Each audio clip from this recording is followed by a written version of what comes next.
జరగడం ముమ్మాటికి ప్రభుత్వ వైఫల్యమే.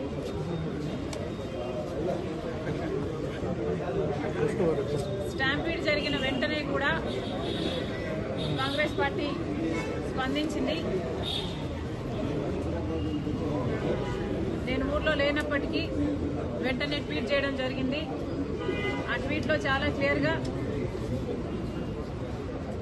చెప్పడం జరిగింది, ఎంక్వైరీ కోరడం జరిగింది, ఉన్నత స్థాయి ఎంక్వైరీ. ముమ్మాటికి ఎంక్వైరీ జరగాలి.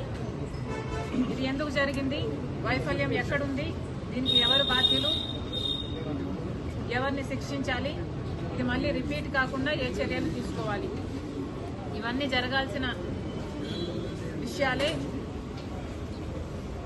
అంతేకాదు లడ్డూ కల్తీ విషయంలో ఎలాగైతే స్పందించారో, ఎలాగైతే వైసీపీ మీద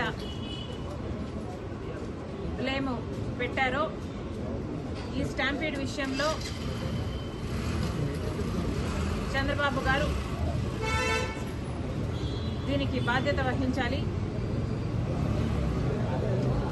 ఇంతలా అంత రద్దీ ఉంటుంది అని తెలిసి కూడా ఇంత వైఫల్యం అన్నది భద్రతా సిబ్బంది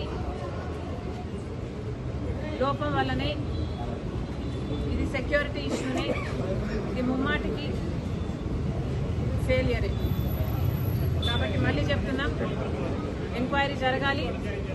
ఇది మళ్ళీ రిపీట్ కాకుండా ఏ చర్యలు తీసుకోవాలో ఆ చర్యలు తీసుకోవాలి. ఇదివరకే కోరాము, మళ్ళీ చెప్తున్నాం, చనిపోయిన కుటుంబాలకి ₹1 కోటి నష్టపరిహారం కూడా ఇవ్వాలి.